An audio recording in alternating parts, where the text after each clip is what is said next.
ముస్తాబాద్ మండలంలోని ఎగువ మానేరు కుడి కాలువ ద్వారా రైతులకు పంట పొలాలకు నీరును విడుదల చేసే కాలువలో పేరుకుపోయిన పిచ్చి మొక్కలు చెత్తాచెదారాన్ని జేసీబీ సాయంతో అధికారులు తొలగించారు. కాంగ్రెస్ పార్టీ మండల అధ్యక్షులు ఎల్లా బాలరెడ్డి కాలువను పరిశీలించారు. ఈ సందర్భంగా వారు మాట్లాడుతూ కాంగ్రెస్ ప్రభుత్వం రైతుల సంక్షేమం కొరకు పాటుపడుతుందని, యాసంగి పంటకు మానేరు కెనాల్ ద్వారా ముస్తాబాద్, పోద్గల్, తెర్లు మధ్య వరకు సాగునీరు అందించే కాలువలో ముస్తాబాద్ మురికి నీరు వదలడం వల్ల పిచ్చి మొక్కలు చెత్తాచెదారంతో నిండి పంట పొలాలకు సాగునీరు అందకపోవడంతో జేసీబీ సాయంతో చెత్తను తొలగిస్తున్నామని తెలిపారు.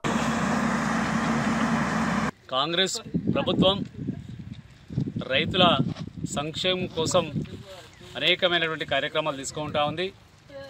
మరి ఈ యాసంగి పంటకు ఎగువ మానేరు నుంచి కెనాల్ ద్వారా పోతుగల్, ముస్తాబాద్, మరి తెల్లు మధ్య వరకు అందేటువంటి తూములు ఏవైతున్నాయో ఆ తూముల మధ్యలో ముస్తాబాద్లో మురుగునీటి వల్ల ఏటి కాలువలోకి మురుగునీరు వదలడం వల్ల షెల్టు తుంగ మరి తీగ జాతికి సంబంధించినటువంటి గడ్డి మొలుస్తూ ఉంది.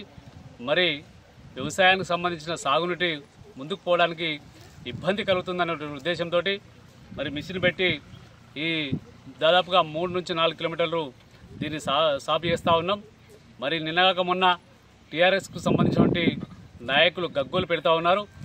మీరు గగ్గోలు పెట్టాల్సిన అవసరం లేదు, మేము ఆల్రెడీ ముందే ప్రిపేర్ అయినాం. రైతాంగానికి ప్రతి ఎకరానికి కూడా నీరు అందించాలనే ఉద్దేశంతో మేము ఉన్నాం.